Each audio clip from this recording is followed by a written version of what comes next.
Et sans plus attendre, je vais céder la parole à Monsieur le chef de l'opposition officielle et chef du Parti québécois, Pierre-Carl Péladeau.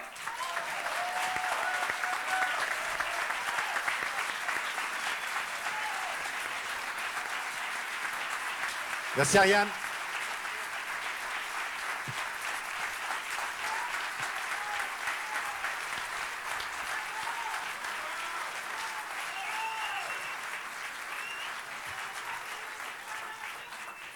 Merci beaucoup de votre accueil.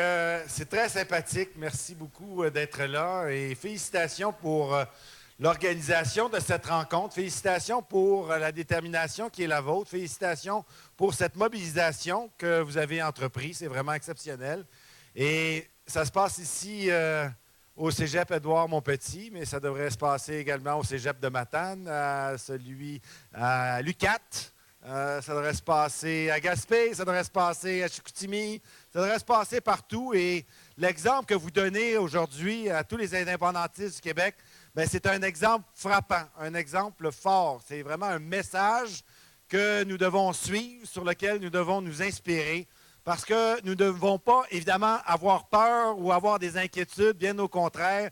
Nous sommes fiers de notre option politique, nous sommes fiers de notre orientation, nous sommes fiers de ce que nous avons réalisé dans le passé. Et maintenant, regardons en avant. Et la meilleure façon de regarder en avant, c'est d'en parler de l'indépendance.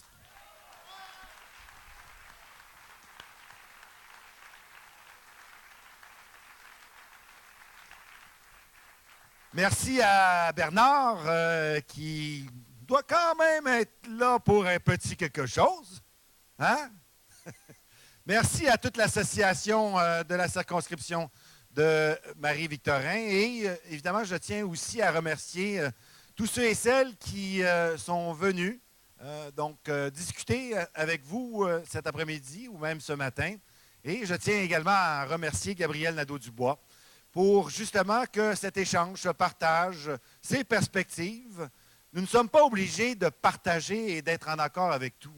L'essentiel, par contre, c'est de vouloir faire du Québec un pays. Et c'est ça que nous devons faire. C'est ça sur quoi nous devons travailler.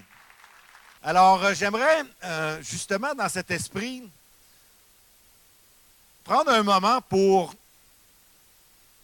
illustrer que ce besoin de rassemblement, il s'est effectué. Et ça aussi, ça a toujours été, en tout cas depuis un certain temps, certainement, des sources d'inspiration qui devraient, justement, aussi nous permettre de récupérer ce qu'il y a de mieux à l'intérieur des autres mouvements indépendantistes, parce que contrairement à ce que peut prétendre éventuellement Philippe Couillard et ou Justin Trudeau, je suis personnellement convaincu que d'aucune façon, l'indépendance ou la souveraineté serait un concept désuet ou obsolète.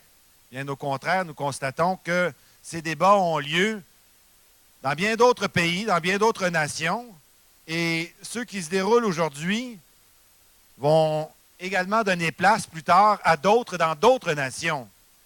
Alors que nous en parlions, ça m'apparaît essentiel. Mais retenons les exemples ou les illustrations ou les modalités qui ont été celles de ces nations qui se sont engagées dans le même processus dans lequel nous nous sommes engagés il y a déjà de ça quelques décennies.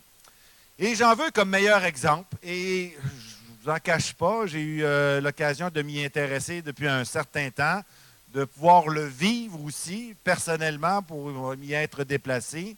Et justement, cet après-midi, en plus de ça, avant d'arriver ici, je lisais, c'est sûr que le chef de l'opposition et le chef du PQ a toujours un petit peu des semaines chargées, mais j'ose espérer avoir encore un peu de temps pour lire. Et je lisais donc dans un journal européen que la démarche des Catalans est bien entamée. Et que cette démarche, comment devons-nous la qualifier? C'est une démarche de rassemblement.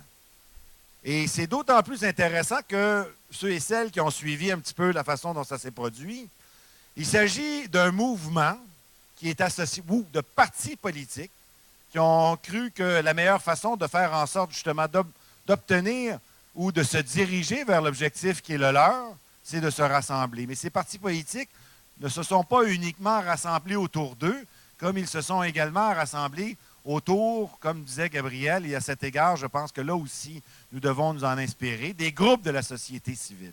Et c'est d'autant plus vrai en 2015 que, oui, il ne faut pas se le cacher, les partis politiques n'ont plus l'attrait dans une frange ou dans une tranche de la population qu'ils ont déjà eu à une certaine époque. Mais ça ne veut pas dire qu'on ne peut pas militer pour l'indépendance sans être membre d'un parti politique. Et évidemment, comme je l'ai dit et comme Gabriel l'a répété, sans être membre du Parti québécois. Et je tiens à vous le répéter, j'en ai une intime conviction, le Parti québécois ne doit pas être le véhicule qui détient le monopole sur l'indépendance.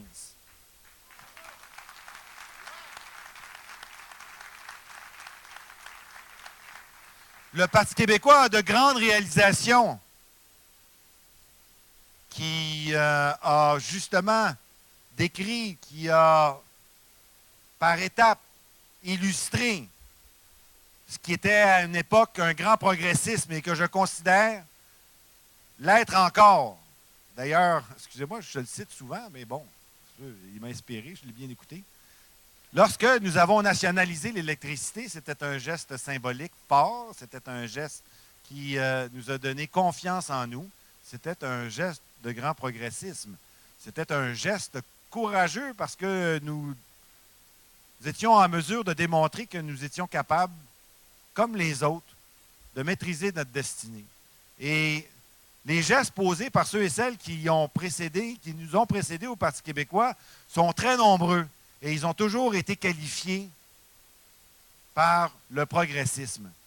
C'est quand même le Parti québécois qui a modifié le Code du travail, qui a décrété une loi anti-SCAB. C'est le Parti québécois qui est à l'origine de l'assurance automobile, et j'en passe, et j'en passe, et j'en passe, vous le savez fort bien. Maintenant, est-ce que nous devons systématiquement et uniquement militer à l'intérieur d'un parti politique pour défendre l'option politique qui est la nôtre? Je pense que dans les circonstances en 2015, ce n'est pas le cas. Mais encore une fois, je tiens à répéter que cet objectif ultime doit nous rassembler. Et c'est la raison pour laquelle, vous le savez, je l'ai dit à plusieurs reprises et j'ai demandé à des collègues de s'y impliquer encore davantage, mais ce n'est pas uniquement une tâche qui revient au chef du Parti québécois, bien au contraire.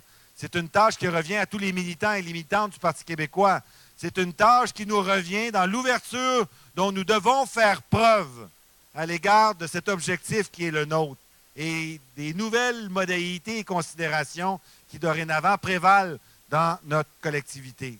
Alors, je reviens sur la Catalogne pour vous dire qu'il y avait deux partis politiques avec deux chefs, un chef de centre-droit et un chef de centre-gauche.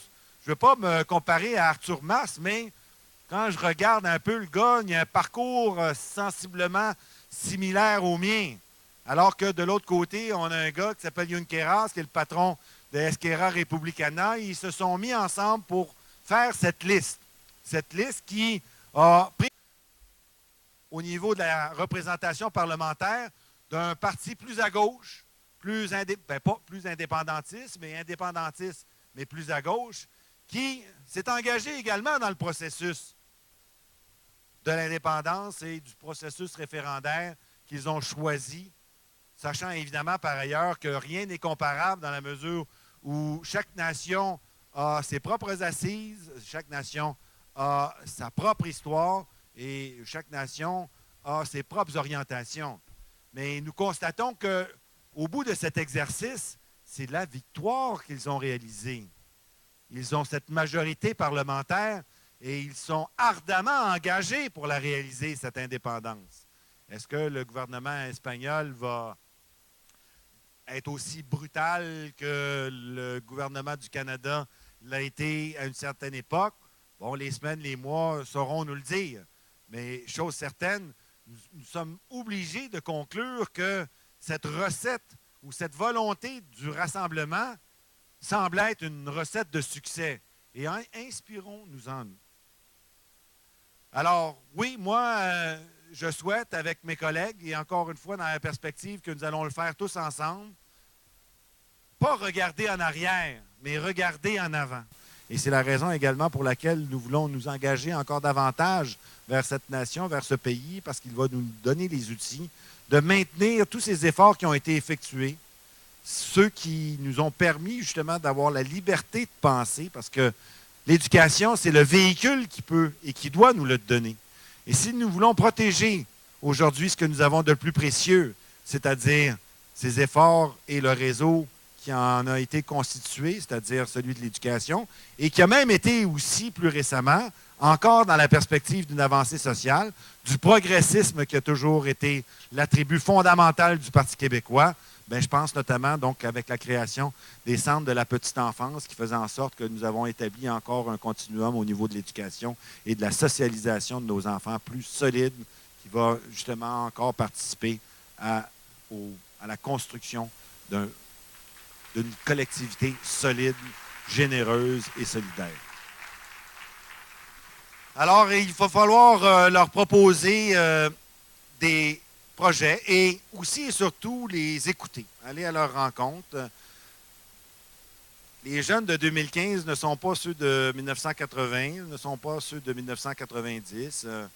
Oui, et ce n'est pas un phénomène qui est uniquement ici au Québec, c'est un phénomène occidental, c'est un phénomène qui est lié à la mondialisation, c'est un phénomène qui est lié à l'implantation et évidemment à l'élargissement de la technologie qui est associé au grand phénomène de la mondialisation.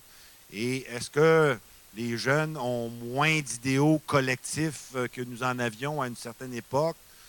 C'est probable. Est-ce que, pour employer l'expression de Gabriel, des fois c'est plus du chacun pour soi? Effectivement, c'est probable. Bon, je n'ai pas fait d'études sociologiques approfondies, mais nous savons, là aussi, les phénomènes sont là pour en témoigner. Et le fait qu'il y ait un étalement urbain, le fait qu'il y ait la création de banlieues, le fait qu'il y a une sédentarisation encore plus importante, le fait qu'il y a la constitution d'une classe moyenne, fait en sorte que, bon, peut-être que quelquefois, effectivement, nous sommes obligés de constater que c'est davantage pour soi que pour le collectif. Est-ce qu'on doit trouver que c'est bon ou c'est mauvais? Est-ce qu'on doit avoir un jugement de valeur sur des phénomènes sociaux? On peut toujours en avoir. C'est sûr que, comme être humain, on est happé par cette réalité. Et des fois, on souhaite la refuser. Mais elle existe.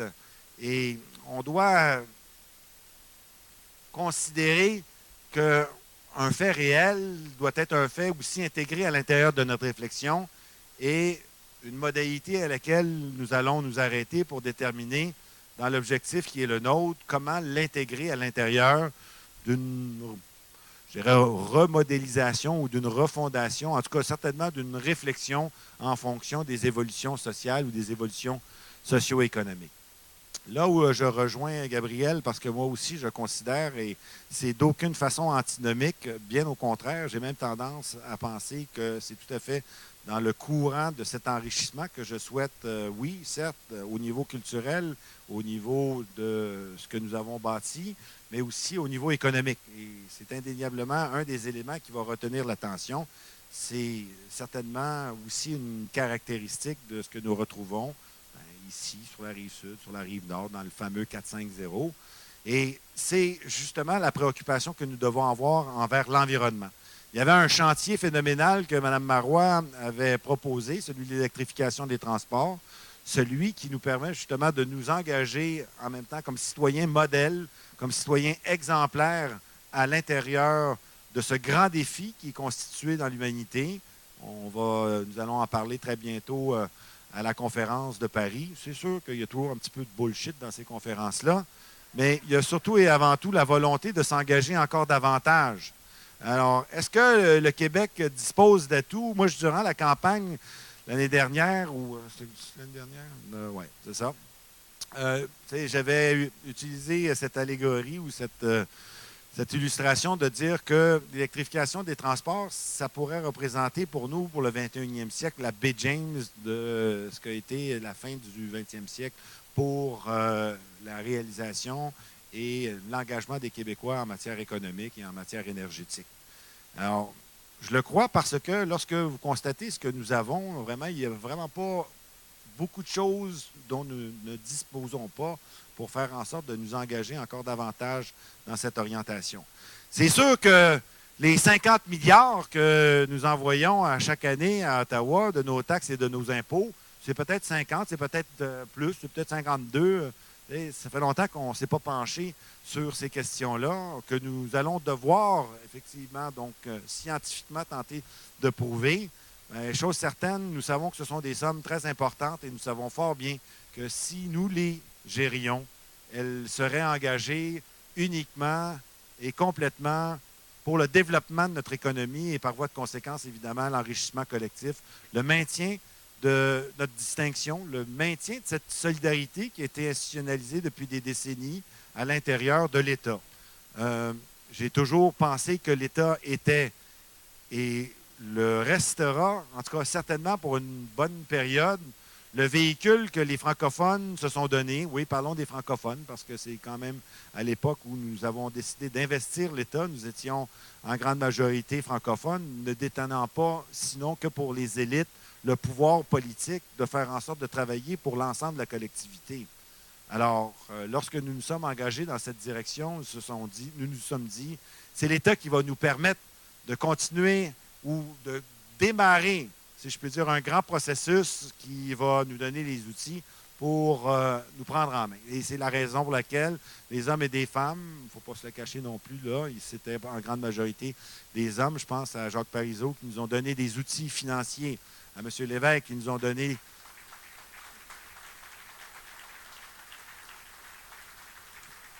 ce grand message de dire oui, nous sommes capables de réussir et oui, nous allons dorénavant nous engager dans cette nécessité qui est celle de quelque nation que ce soit de pouvoir maîtriser et contrôler nos outils économiques.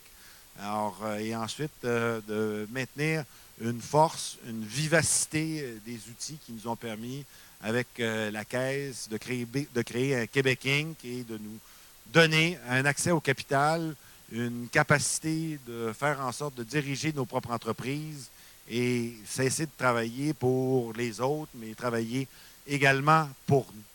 Alors ça, ce sont des messages extrêmement forts, mais qui aujourd'hui nous ont donné des résultats où justement l'enrichissement est probablement une des priorités. Et c'est la raison pour laquelle nous allons devoir peut-être réajuster notre message, parce que le spectre qui est susceptible d'être couvert est beaucoup plus important. Il va, je dirais, de la droite, du centre droit au centre gauche, pour faire en sorte, par la suite, lorsque nous aurons un pays, lorsque nous aurons un seul palier de gouvernement, ce n'est pas complètement vrai, parce que nous allons devoir aussi considérer qu'il y a d'autres institutions qui sont susceptibles aussi de pouvoir détenir des pouvoirs. Je pense aux municipalités et c'est vrai aussi, je pense aux Premières Nations. C'est un dossier sur lequel je travaille depuis un certain temps et plus que symbolique, c'est également quelque chose qui va devoir retenir notre attention. Je vais y revenir. Je ne suis peut-être pas aussi bien discipliné que Gabriel, qui avait 4 thèmes. Là. Des fois, je me rends compte que des fois, je pars et je reviens. Mais j'aimerais terminer sur le premier thème, sur les jeunes. Donc, de leur donner un potentiel. L'électrification des transports, je pense que c'en est un. Il y a éventuellement aussi l'économie numérique sur laquelle nous devrons nous engager, mais surtout et avant tout de regarder en avant, de faire en sorte de proposer des projets et d'être à l'écoute des jeunes pour que nous soyons adéquatement inspirés et évidemment aussi faire la place adéquate qui leur revient, que ce soit au sein de notre députation, au sein de notre parti, mais que ce soit dans toutes les institutions. Pensons également au conseil d'administration des entreprises publiques et autres lieux où on peut exercer le pouvoir, où on peut exercer une influence. Le deuxième point, ou le deuxième défi, et j'en veux comme référence une rencontre que j'ai eue pas plus tard que hier matin, justement, en faisant campagne avec notre collègue dans Fabre, le candidat Gibril. Gibril Akaboun Lefrançois, dont un père marocain et une mère du Saguenay. Et moi, je me suis réjoui. Je me suis réjoui que notre candidat, justement, ce soit Gibril, parce que nous devons aussi, comme parti, davantage ressembler à la collectivité. Et oui, il y a eu une évolution sociale, on ne peut pas se le cacher. Bon, je ne veux pas faire un grand débat sur l'immigration, mais nous savons que ceux et celles qui ont choisi de venir s'installer ici dans ce pays du Québec, bien, sont accueillis ou sont pris en charge par les structures d'accueil fédérales, par les ambassades en commençant, puis en terminant par le serment à la reine, en passant évidemment par Pierre Trudeau, puis des flags sur le hood, big time, all over the place. Bon, on ne peut pas se cacher que les fédéraux, ils jouent bien leur game, là. Et si j'étais fédéraliste, probablement que je la jouerais de la même façon. Mais je ne partage pas cette opinion. Et par contre, on doit s'inspirer des recettes qui ont du succès. Et c'est parce que nous allons être en mesure, justement, d'aller à leur rencontre.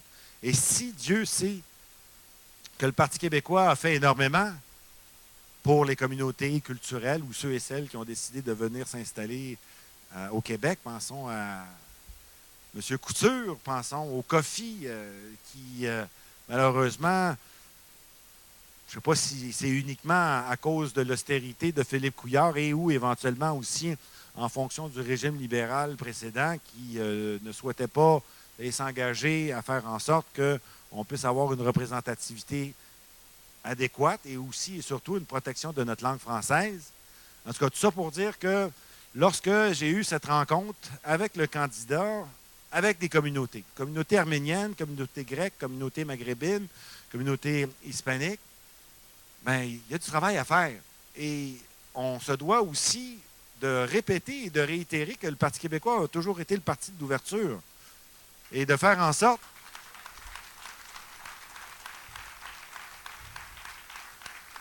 de poursuivre ce message. Et c'est d'autant plus facile que nous pouvons l'illustrer parce que les réalisations sont nombreuses à cet égard. Moi, j'ai l'intime conviction que ceux et celles qui viennent s'installer ici le font et enrichissent notre pays, de par leur culture qu'ils nous procurent, de par leur expérience, de par l'histoire de leur pays. Maintenant, nous avons aussi une responsabilité et je sais que ce n'est pas nécessairement le cas de l'assumer, surtout dans un cadre de régime de l'austérité où on n'investit d'aucune façon en matière d'accompagnement, bien pire. Nous freinons ces efforts qui vont faire en sorte que, justement, là où nous souhaitons avoir un enrichissement collectif, là où nous souhaitons nous engager autrement que dans une sphère de ghettoisation, parce que c'est dans le vivre ensemble, c'est dans cette capacité de pouvoir échanger mutuellement nos cultures, mutuellement nos histoires, que nous allons nous enrichir personnellement et collectivement. Alors, soyons ouverts, soyons toujours enclins à nous dire que de la fréquentation encore plus importante avec nos communautés culturelles, avec des gens qui partagent des religions différentes, que surtout et avant tout, l'essentiel, c'est de faire en sorte que nous puissions ou que nous voulions continuer à bâtir un projet de pays avec des valeurs communes et des valeurs qui sont celles de liberté, d'égalité, je ne dirais pas de fraternité, mais je le dirais également, parce qu'elles ont été une source d'inspiration pour une grande république qui l'est encore pour nous et qui nous permet justement, dans le continuum de l'humanité, de nous affirmer comme nation et de poursuivre ce qui nous a précédés. Alors, le deuxième élément, c'est effectivement donc les communautés culturelles. Nous devons avoir une attention toute particulière. Ensuite, vous le savez,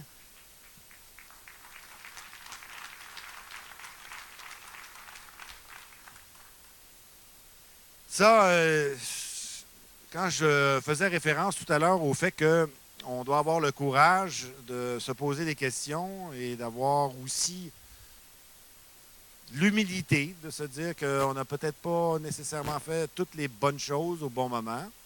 Moi, vous le savez, je l'ai répété à plusieurs reprises, je me suis engagé en politique pour faire du Québec un pays, je me suis engagé pour faire l'indépendance et je suis obligé de constater que peut-être nous en avons pas suffisamment parlé d'indépendance depuis les 20 dernières années. Quelles ont été les motivations derrière tout ça?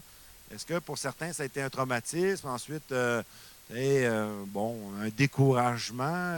Effectivement, les qualificatifs et les attributs sont nombreux. Mais ce qui m'apparaît essentiel, c'est, encore une fois, comme je le disais tout à l'heure, c'est de regarder en avant. Et si nous voulons regarder en avant et la faire, cette indépendance, il va falloir également nous poser des questions sur ce que nous avons fait. Alors, l'indépendance, c'est bien autre chose, évidemment, comme vous le savez, qu'un référendum. Et nous avons bien l'intention de nous engager dans cet exercice pédagogique et didactique parce que, tristement, il y a trop peu de personnes qui, aujourd'hui, et surtout chez les jeunes, ne saisissent pas ou n'ont pas été en mesure de pouvoir s'arrêter pour toutes sortes de raisons sur les limitations auxquelles nous sommes assujettis dans le régime fédéral. Alors, je ne veux pas jouer aux devinettes, mais si on posait la question à qui appartient le pont Champlain, je ne suis pas certain qu'on aurait systématiquement la réponse que nous connaissons tous et toutes. Qui nomme les juges, puis name it, là, on pourrait faire la nomenclature de tous les pouvoirs de 1867. Alors, vous vous rendez compte que c'est pas. Ça va être un travail ardu, mais ce n'est pas nécessairement toujours évident. Mais nous devons nous engager pour nous dire oui, une nation doit nommer ses juges, une nation doit avoir son pouvoir de taxation, une nation devrait avoir son pouvoir de négocier et de signer ses propres traités internationaux.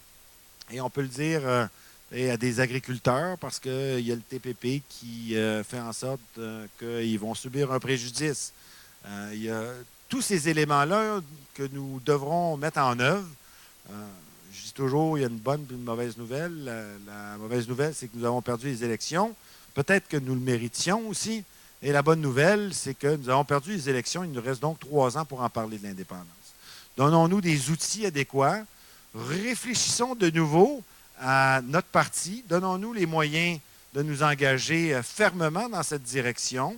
Peut-être des fois, cessons de procrastiner et n'ayons pas peur de nos propres convictions. Allons-y solidement et gaiement. Allons-y avec les arguments qui vont être en mesure de convaincre le plus grand nombre de nos concitoyens. Et tous nos concitoyens ne sont pas logés à la même enseigne. Oui, certains sont ancrés plus à gauche, d'autres sont ancrés plus au centre et d'autres sont ancrés plus à droite. L'important, c'est que lorsque nous aurons un pays, toutes ces sensibilités-là politiques vont pouvoir s'illustrer, vont pouvoir s'affirmer à l'intérieur de l'instrument que nous nous donnerons comme régime politique, une république ou name it. On prendra le temps d'y réfléchir. Mais on devra également, et ça c'est le 3e élément auquel je voulais faire référence tout à l'heure, et ça m'apparaît essentiel, et lorsque je parle de ce thème-là, il me revient toujours dans l'esprit, et je ne peux pas faire autrement qu'à cet égard reprendre ce que disait Gabriel, les Premières Nations. Et il va falloir aller à leur rencontre, il va falloir négocier les termes de ce qui va être leur rôle, leur statut, comme tous les autres citoyens de ce pays du Québec et de déterminer la façon dont nous allons enchasser les droits respectifs des nations à l'intérieur de ce pays lorsque nous proposerons un projet de constitution. Mais on constate que certaines communautés se sont engagées dans leur développement économique, dans le développement de leur éducation et ils réussissent encore là. Et signe de progressisme, c'est quand même le Parti québécois qui est à l'origine, comme l'a dit Gabriel, de la paix des braves. Et ce serait difficile pour nous, et moi, ça ne me traverse même pas l'esprit, de nier aux Premières Nations ce droit fondamental à la liberté. Alors, je vois que je suis à 0. Et j'ai même bossé un peu. Alors, je vous remercie. Je ne sais pas s'il y a une période de questions, probablement, oui. Monsieur Pellado. Martin Clark, j'aimerais vous demander, vous avez laissé sous-entendre lors de votre discours que dans un Québec souverain, il y aurait une possibilité, du moins au niveau de la taxation, au niveau de l'imposition. Ce que je voudrais savoir, c'est votre orientation au niveau de la décentralisation des pouvoirs dans un Québec souverain. OK. Bon. Le Québec... s'il était un pays, deviendrait un État unitaire. Est-ce qu'on doit considérer que les meilleures décisions sont prises et seraient prises uniquement à Québec? Moi, mon sentiment, c'est que ce n'est pas le cas, bien au contraire. nous devrions, là aussi, en s'inspirant de la France, mais de bien d'autres nations, mettre en place un processus de décentralisation qui permettrait d'accompagner d'outils financiers, parce que ce n'est pas comme le gouvernement libéral de dire qu'on va faire un pacte fiscal à tous les 3 ans, à tous les 5 ans. Je pense que les droits des municipalités ou des régions nous détermineront la nature de l'entité, mais elles devraient être accompagnées de pouvoirs financiers qui vont être déterminés dans la Constitution et qui donc seraient bétonnés avec la gouvernance, évidemment, associée pour bien s'assurer de la transparence adéquate. Merci. Juliette Baudouin. Moi, je veux simplement dire que la journée d'aujourd'hui, je suis une Québécoise qui s'est exilée pour travailler pendant 25 ans, mais je reviens dans mon Québec, et justement, je suis dans mon Québec, et je trouve qu'aujourd'hui, ça a été une belle journée pédagogique parce que les conférences qu'on a eues ont drôlement mis l'accent. Je pense à M. Nantel, je pense à Madame qui nous a bien donné des suggestions. Et je pense que ça, c'est quelque chose à répéter parce que moi, en tout cas, ça m'a... je trouve que vraiment, la pédagogie, c'est ce qui va nous aider le plus à comprendre. Vous avez raison. Simplement pour vous dire, effectivement, c'est cet effort que nous devons déployer de façon systématique. Nous le faisons ici, mais nous devons le faire également à l'extérieur. Et c'est dans la perspective de cet échange, de ce partage, de ce dialogue que nous allons certainement obtenir et réaliser l'objectif qui est le nôtre. Bonjour, Annie Huberdeau. Premièrement, je suis d'accord avec Madame pour avoir fait garder ma fille aujourd'hui en tant que maman monoparentale un dimanche, d'être ici. Ça prenait du cœur, comme on dit. Puis moi, je ne suis pas membre du parti, sauf qu'aujourd'hui, M. Nantel, il m'a amené à me poser des questions. Est-ce que c'est probablement quelque chose que je vais me poser moi-même comme question dans les prochaines semaines? Quelle tendance que je vais faire au niveau de mes orientations politiques. Parce que présentement, depuis quelques temps, depuis les dernières années, je n'ai pas nécessairement d'opinion parce que je n'ai pas nécessairement un leadership qui m'appelle justement à dire « Ah, moi, je vais suivre ce parti ». Mais aujourd'hui, M. Nantel, avec ses arguments, m'a amené à me questionner dans les prochaines années. Ma question. Dernièrement, je suis allée au colloque sur l'éducation qui a été organisé par le Parti libéral, parce que ça fait 20 ans que je suis dans le milieu de l'éducation, autant que comme enseignante, comme direction, comme conseillère pédagogique. Et avec le mouvement qui se passe présentement, avec l'austérité que nous vivons, pour avoir été présente justement au colloque, j'ai constaté qu'il n'y avait personne du terrain. Il y avait un enseignant qui est venu poser des questions lors de cette fin de semaine-là. Il n'y avait pas de monde vraiment du terrain qui était là, pas d'enseignants, ainsi de suite. Donc, ce que je vous propose, il y a une question, mais une proposition. Je vous propose de faire, je m'impliquerais comme citoyenne québécoise, de faire un colloque sur l'éducation versus l'indépendance du Québec. Ça m'interpelle, ça m'intéresse. Et je vous demande ma question, je m'excuse, c'est long. Qu'en pensez-vous? Très bonne idée. Oui. Merci. Et là, je peux pas faire autrement quand même d'un petit peu de dénoncer l'attitude du Parti libéral, parce que comme vous le saviez, puis vous avez été dans cette situation, il fallait faire un chèque au Parti libéral pour participer à un colloque sur l'éducation, alors que ce sont tous les contribuables du Québec qui la financent, cette éducation. Moi, les bras m'en ont tombé, mais avec les libéraux, tristement, il n'y a plus rien qui nous surprend. C'est ça, effectivement. J'avais un malaise aussi. Mais celui du Parti québécois, faites-vous-en pas, il ne sera peut-être pas nécessairement uniquement celui du Parti québécois, il va être celui des agents, celui des intervenants dans le milieu scolaire, puis vous n'aurez pas à donner 50$ au Parti québécois. Si vous avez besoin d'aide, je suis là. Merci beaucoup. Bonjour, je suis Louise Lafleur, je suis membre du Parti québécois et tout dernièrement, je vais m'impliquer dans le Oui Québec. Donc, l'Organisation unie pour les indépendantistes, parce que je crois à cet effort de convergence qui devrait nous mener dans 3 ans, idéalement, à gagner des élections, les indépendantistes. Mais justement, ma question, moi, porte sur la Catalogne. J'ai lu un petit peu là-dessus, mais ça demeure flou dans mon esprit. Bon, ils ont convergé, ils ont créé un mouvement citoyen, etc., etc. Mais comment ils ont fait Ils se sont-ils partagés les sièges dans les comtés au moment des élections entre les différents partis de gauche, de droite? Comment ils ont réglé cette question-là?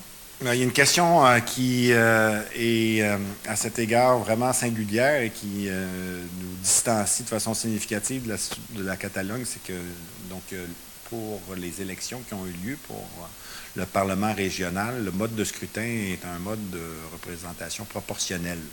Et il y a eu la constitution d'une liste. Et cette liste-là a été constituée justement en négociant avec les différents partis politiques, les membres, premier, deuxième, troisième, et la tête de liste de la coalition n'était pas un membre ou n'était pas un des chefs des deux partis politiques. C'était un représentant de la société civile. Par contre, le reste de la liste était également composé de différents membres des partis politiques, dont notamment les deux auxquels je faisais référence, donc Convergencia y Uno et Esquerra Republicana.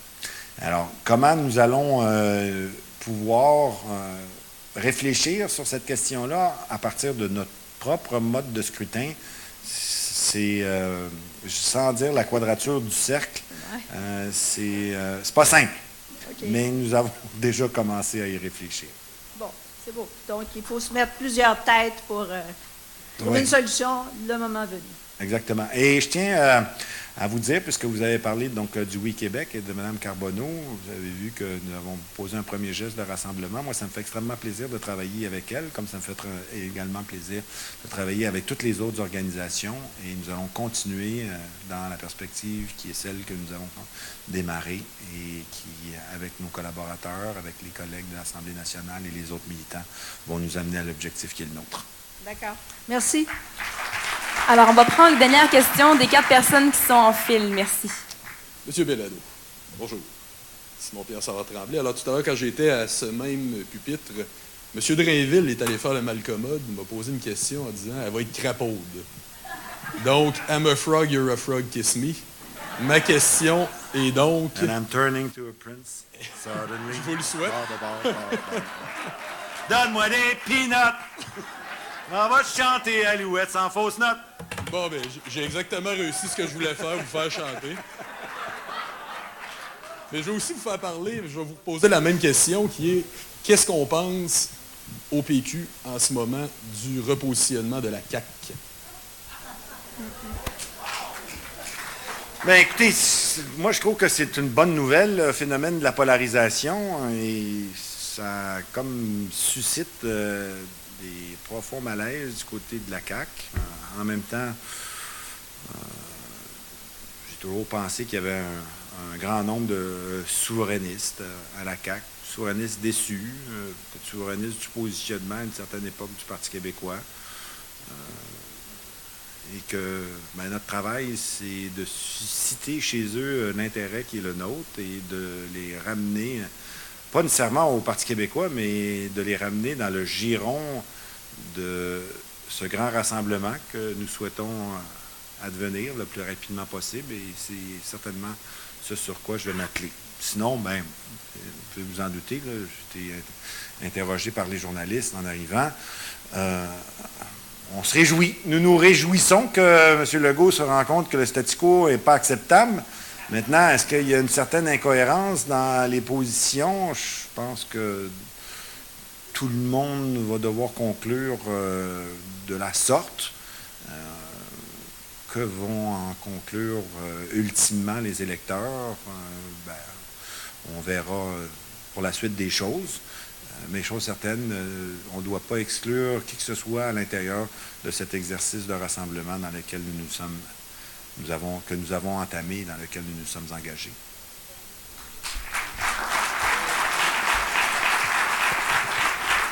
Salut, M. Pellado. Je vous découvre un petit peu. Mon nom est Dale Denio. C'est le fun de voir tous ces gens-là que je respecte beaucoup dans la salle, là, ceux qui ont passé avant moi. Puis, mon idole, c'est M. René Lévesque. C'est à cause de lui que je suis capable de dire le Québec, c'est mon pays. Ça, je peux le dire en 5 langues en passant. Là, puis, je tiens à vous remercier. Votre leadership, c'est quelque chose. Encore une fois, je vous découvre, M. Pellado. J'ai travaillé pour votre père, j'ai été camelot. Et, Moi aussi. Et puis ça me payait bien, j'étais content, ça me payait bien. J'ai aimé découvrir de lui, là, ma question rapidement, j'ai aimé découvrir de lui que c'était un vrai Québécois, puis qu'il m'a inculqué que je n'étais pas un petit Québécois. Ça, je tiens à vous dire ça. C'est peut-être la dernière fois que je vois la couleur de vos yeux. Je ne suis pas intéressé de vous parler puis de vous rencontrer. J'ai aimé voir comment vous êtes devenu Pierre-Carl Péladeau, PKP. En dernier, là, quand vous êtes mis à chanter, je vous trouvais drabe un petit peu. Vous êtes solide. Vos propos, là, vous êtes un universitaire, puis j'aime ça. Vous avez une direction, vous faites bien. J'ai aimé que McLean a eu peur de vous quand vous vous êtes présenté. The man who want to break Canada. Je suis du même côté que vous, M. Péladeau. Je ne viens pas ici avec menace. J'ai aimé vous entendre dire que vous avez l'intérêt de vous unir. Étant le chef d'un parti politique que j'ai déjà été membre, j'ai aimé entendre ça de vous. J'ai aimé voir que vous avez chanté. Puis c'était le fun de l'entendre, cet homme-là, sa conférence. Là. Je vais acheter son livre, puis c'était bon. J'ai aimé. Je reviens à McLean, parce que quand on dit en anglais le buying power, là, quand on a les dollars dans les mains, puis on m'informe publiquement que vous en avez des dollars. Ça fait que les dollars achètent beaucoup, on sait, hein, mais achètent le savoir-faire. Et puis, ça fait 1 an que je vous regarde là, discrètement là, dans le fond de ma Gaspésie ou dans des endroits où j'ai des pieds à terre. Vous avez emmené quelque chose qui est très important, je pense, pour le peuple québécois, qui était une fichue de maudite étude qui va être, c'est quoi ça, cette stick de péréquation-là? Puis ça, je vous honore, M. Péladeau, d'être clairvoyant dans l'importance de cette démarche-là. C'est quoi le style d'argent qu'on envoie à Ottawa? Parce que moi, mon pays, c'est le Québec. Monsieur, avez-vous une question? Oui, bien, j'y arrive. Merci beaucoup. J'y arrive. Ben okay. Oui, madame, merci. Mais je voulais que M. Péladeau voie ce que j'ai entre mes 2 oreilles. Puis, il y a beaucoup de gens qui le regardent aller. J'ai aimé lui dire que c'était le fun de voir qu'il n'était pas drabe quand il s'est mis à chanter. Il est beau, M. Péladeau. C'est un bel homme. Non, mais je blague pas, là, ici, là. Je blague pas. Mon pays, mon Québec, je trouve ça beau, moi. Puis je trouve ça beau, tous ceux que les gens ici dans la salle, puis j'essaye pas de me gagner du capital politique. Je veux juste retourner à peinturer mes tableaux, moi. C'est juste ça, monsieur. Puis voler les riches, puis me faire respecter, les vendre les plus chers possibles. C'est juste ça, puis... En tout cas, là, je dépasse, là, puis vous n'aurez jamais un de mes tableaux, M. Péladeau. Mais ce que je veux vous dire dans tout ça, là, moi, j'aimerais avoir une maudite date, puis je voudrais la voir, cette équipe-là, là, de façon tangible. Puis là, je vais vous inviter avec ma question, puis là, je vous lance dans une trappe, là, par exemple. Là. Une cage à homard, vous venez de la Gaspésie? Non, monsieur. Non, monsieur. Mais merci à M. René Lévesque, en passant. Il venait de là, lui. Le rocher percé, il l'a vu de ses yeux, comme moi, je le vois. Oui, votre question, monsieur, s'il vous plaît. Oui. Je vous invite, M. Péladeau, peut-être à considérer, parce qu'on me dit que vous êtes très fortuné en dollars, puis bravo. La question est très simple. Face aux autres millionnaires que vous avez, comme avec qui vous avez à vous battre, parce qu'on me dit que c'est un millionnaire, là, l'autre illustre québécois, qui est le président le chef du Parti libéral, je vous invite peut-être à considérer, puis que pensez-vous de cette idée-là, de le rendre public, que vous donneriez votre salaire puis votre fonds de pension en tant qu'homme politicien, parce que vous n'avez des dollars, je ne vous trappe pas là, mais vraiment de lâcher une idée constructive, de leadership, puis de dire, moi, je n'ai pas besoin de ça, je ne veux pas abuser du peuple québécois, merci, je ne suis pas éjaculateur précoce. Je vous invite, là, de le rendre vraiment solide, cette affaire-là, puis c'est pas vulgaire ce que j'ai dit.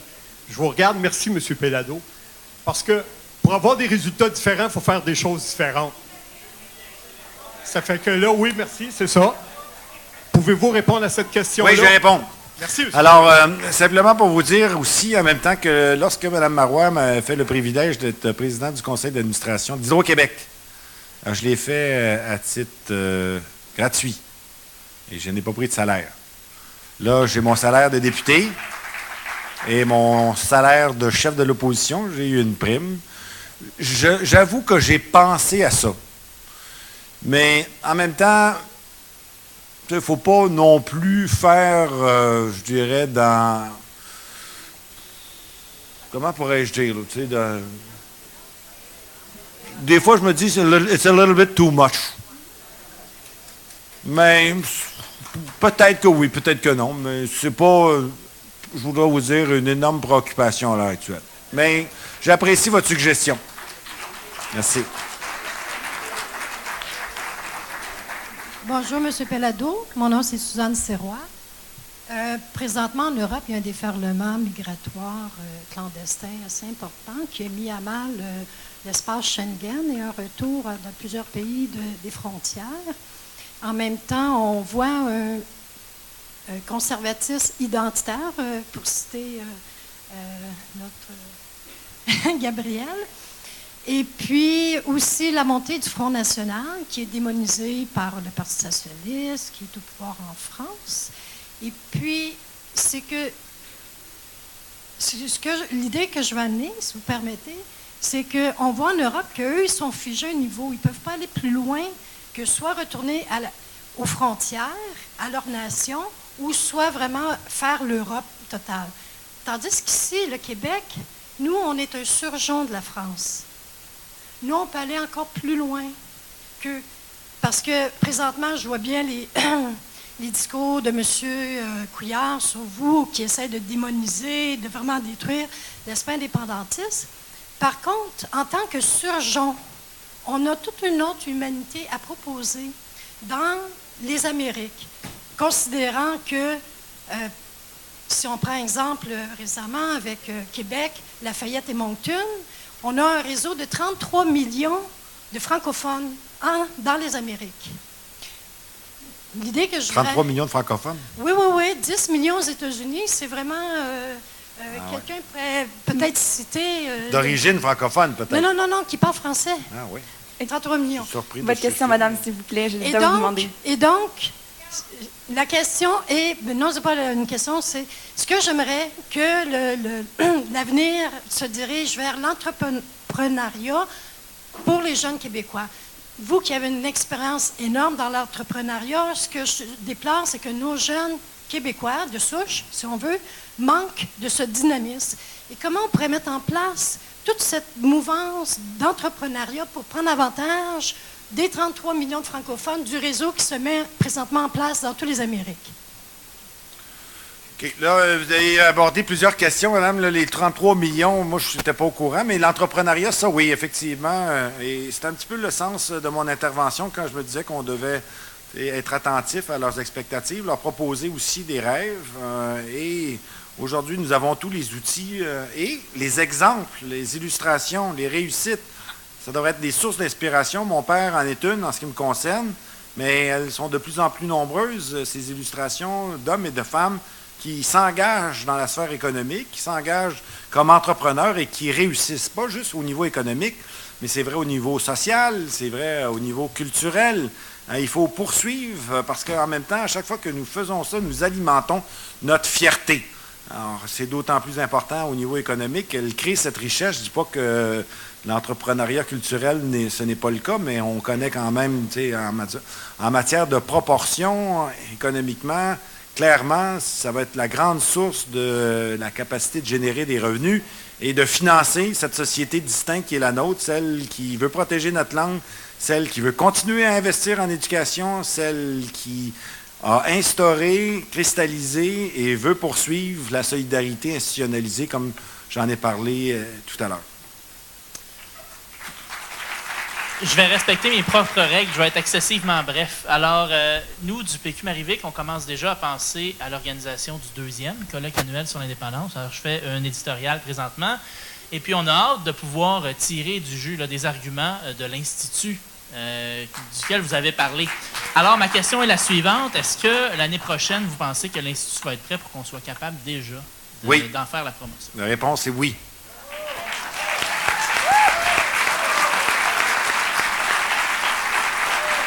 Alors je vous remercie énormément à tous et à toutes. Félicitations encore une fois pour ce bel événement et Gardons fraîchement en mémoire que nous devons le multiplier, le réitérer et s'y engager encore plus assidûment. Merci. Merci, Ariane. Alors, je pense que maintenant, tout le monde a compris. C'est à votre tour. Maintenant, vous retournez chez vous avec votre bagage nouvellement acquis. Alors, parlez-en à tout le monde. Défendez l'indépendance. Il faut absolument recommencer à travailler. Est-ce qu'on va vraiment tous être d'accord sur tout? Je ne pense pas. Au contraire, aujourd'hui, on a pu voir qu'on avait des opinions très divergentes à plusieurs niveaux. Mais est-ce que c'est nécessairement mauvais? Je ne pense pas non plus. L'important, c'est qu'on garde ce rêve qui nous est commun, celui du pays. Alors, bon retour chez vous, tout le monde, puis profitez bien.